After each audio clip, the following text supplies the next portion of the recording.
Hi everybody and welcome to this video tour of the Malham area. Recently we just took a group around Malham and I've just picked out some photos here, unedited photos, so you can see what it's really like of the Malham area, just to show you where you should go, where you should stop and what's available there, and also the massively changeable weather. So first off, as you're approaching Malham, there's a couple of little farm tracks you can just pull into and you get a lovely view of the cove. So here's a couple of examples of that. The cove's about 250-300 foot sort of limestone cliff, as you can see there. So if you take it with a long lens you can get right in. If you take it with a slightly wider lens, it'll be at 70mm. You get a bit of foreground, but what I was teaching on the day is that this foreground grass at the bottom, which I'm looking at now, can be a bit boring. I mean, I use this as an example of using a shadow. So it's worth a little stop there, just to get like one of the better views. You've got all these lovely walls in the foreground. Then we drove over to a place called Grad, which is a big cave you'll see in a moment, but just demonstrating the rule of thirds and diagonal lines and things. There's a wall just behind the coffee van there, where you've got the wall at the bottom, and then this diagonal line up towards the top, and then you can put the horizon on the top third. So nice little, just a quick example of how the rule of thirds and lead lines can just make a pretty boring scene something that kind of works. Then on the approach to Grad, this is the entrance of it. So you can see it's quite a majestic cliff. You've got this path. So one of the challenges to the delegates was to use the path as constructively as you can to lead the eye into the shot. So on this one, I've got it sort of coming out of the bottom right hand corner, so it leads you in and gives you this kind of S shape. Oops.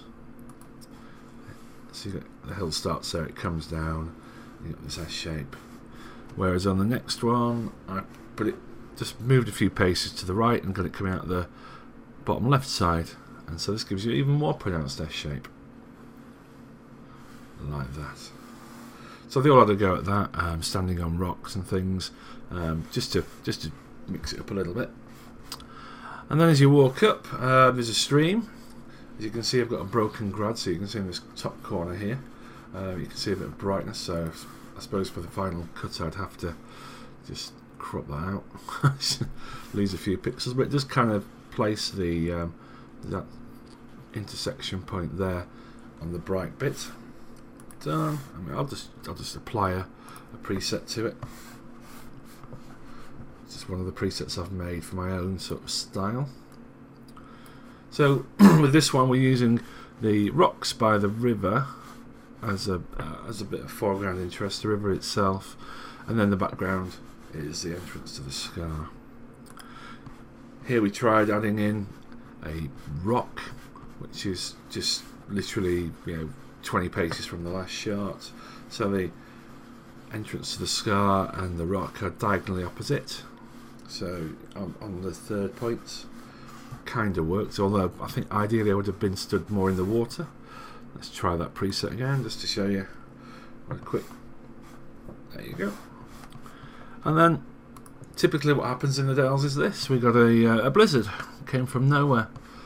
Literally seconds apart. That to that was minutes, maybe 2 minutes. And here's a walker passing by, so you can see it was quite intense as it happened. Then you get actually into the scar and you see this area. It gives you a bit of cover, but there's a big waterfall here which will be about 25 feet, where you can climb up the middle, and we're using these foreground falls and rocks and things just to complete the composition. And there's let's just change the white balance to warm up a little bit. So there's a nice shot of the inside. It's a tricky one to photograph, so it's a good compositional challenge going in there. On the way back, the blizzard started to disappear and we got this sun breaking through, so you can see these walkers. I was just using those to give a sense of scale, and they had some nice shadows, as you can see there. The sun broke through and I turned round and there's Ben looking back. So from a blizzard to this, you can just about see there was a bit of snow caught in the shades there, but didn't take long to disappear. And as you turn back, you keep getting the light changing. So I just quite like this one where everything's in shade apart from this top area there. Just apply that filter. I mean, if you bring the shadows down, it'll make the bright area stand out even more, like that. Probably a bit too much colour there. So you can see what an eye-catching sort of spot it makes. And just before we left the Grad scar area, I paused to see if we could compose a shot with the 3 trees in, which aren't too far from the gate, and this peak up here. So getting the little diagonal thing going on there. You can see I was using a Grad on an angle, so I'm getting these vignettes at the side. So I mean, I suppose if I was going to crop it, I'd just bring that to there, and that maybe to there. Just so you get rid of the problem. Obviously in Photoshop you can just clone them out. It's a bit trickier in Lightroom, it doesn't seem to clone as well. Bring an effect on. I quite like this vintage sort of look I've got as a preset. Actually, gives it a sort of 50s film kind of feel. So very close by to Grad Scar. Grad Scar is probably one of the most impressive places. We've got this thing called Janet's Foss, which will be probably 15 to 20 feet tall waterfall, and it's a good place to go for practicing your waterfalls. It's got a few rocks in the foreground for interest. So if I apply my preset, maybe lighten the dark areas a bit. Pull the middles up, make sure those whites aren't burning out. It's also got quite a distinct greeny colour in the water, which you can pull out using your eyedropper, sort of a lot of aqua in there. So that's worth a look, and it literally is 2-3 minutes from the van, the sandwich van that's always parked up there. Maybe have a little wander down the path a little bit to get a different view, so you can get the lead from this. Obviously, this one's been taken with a 10 stop. I think. How long was the exposure? Yeah, 30 seconds. So I've used a 10 stop filter on it. Let's just see if I can. It's a bit overexposed for the scene, I think. And the white balances out because the 10 stop's got a blue cast. So we'll just find something white, like the waterfall itself. Whoa, not quite that one. This bit down here, let's check that out. Shall we? Can be quite good fun trying to pick an actual bit of white in a photo. Oh, there you go. But the point is, you know, don't just stand right in front of the waterfall. Have a little wander down a bit, and you know, there was a tree here that had fallen in recently. Rocks and things, lots of moss. It's also a good place if you like doing detailed shots of close-ups of rocks and water. So does that look like black and white? Well, maybe the vintage ones. Should we give that a go? You know, just let's have a little play with that. Probably help with a bit of a vignette to draw the eye towards the centre. You know, you can get some nice sort of shapes there. So that's that sort of area. That's one car parking location, which can take you a good 2 or 3 hours if you really, you know, go to town. Then there's the Tarn, which is one of the biggest lakes in Yorkshire. Well, one of the only lakes in Yorkshire, actually. And it was unusually windy up there. It's usually like a mill pond flat. You can get reflections of the sky, and there's not a lot going on. But you can see on the bottom left here, there was a wave crashing over the rocks. Now these rocks are normally accessible, but the water was high on this day, so we couldn't quite walk up to the rocks. Normally you can walk up to the rocks, put your camera really low, kneel in the gravel, and get some lovely shots of the rocks in the foreground and nice backgrounds. But on this particular day, the water was really, really high, and the wind was blowing a gale. It was quite challenging, to be fair. So I'll just apply my generic preset, maybe make the contrast a bit higher with this curves tool. We darken the sky with the Grad. A little bit more clarity. Always beware, you don't really want the sky much darker than the foreground. It's very unusual for a foreground to be darker than the sky. It's only when you've got like weird side lighting going on. I'll just maybe make this tuffet stand out a bit.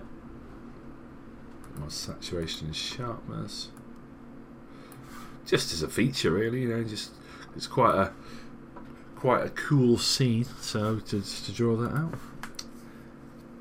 then you could probably crop it to put it more on a third line. I don't know, it wasn't something like that. And you got a scene a little bit further along, so just keep going from the that point. You've got this bit of fence which leads the eye down to the water's edge.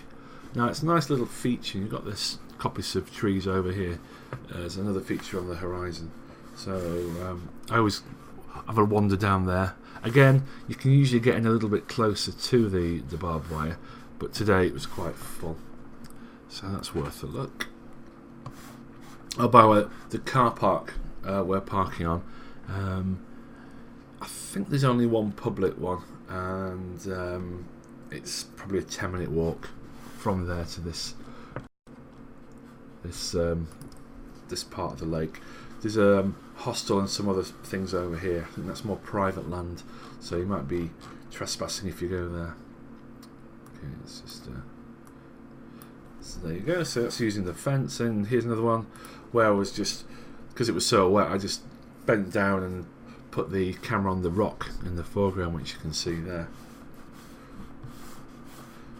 Obviously it's quite overexposed for the look, so I'd maybe apply my action, then take the exposure down a bit, and you get this sort of more dramatic kind of shot coming out at you.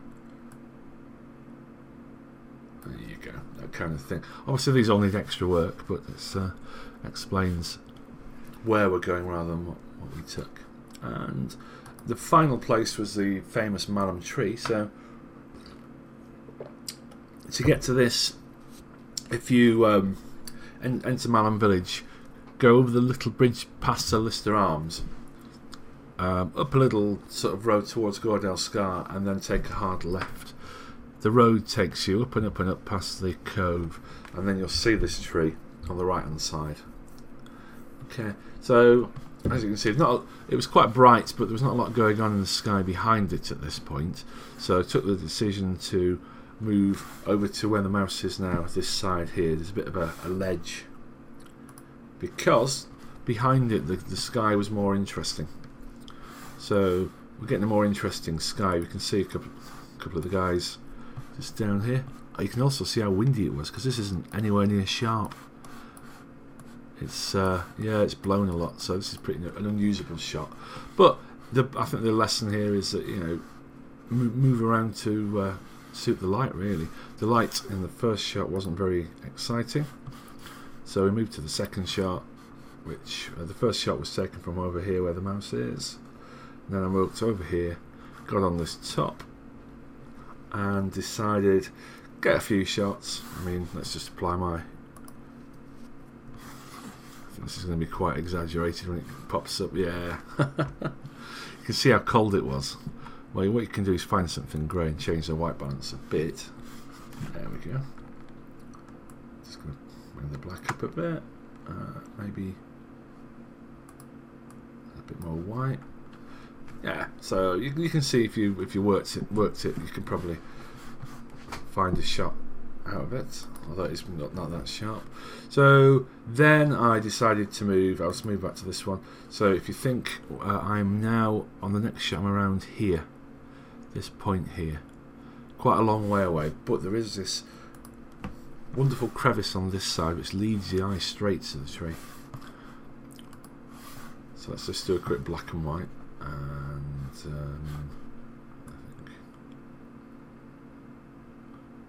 there we go. And let's just add a bit of white into it.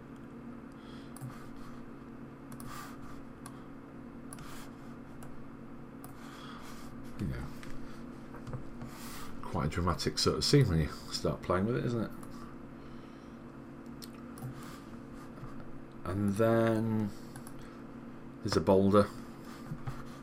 Just if you look from this angle here, it's this boulder there. Obviously not, it's not bent, but it's that rock there. So if you put your tripod on that, you can get this boulder. The sky's looking a bit faint at this point, so if in doubt, put the 10 stop filter on, and if it's really windy like it was, you will get this sky effect going on. I'm just going to change the white balance because the sky was quite grey, as were the rocks. And then you can start to just play around with the settings a little bit.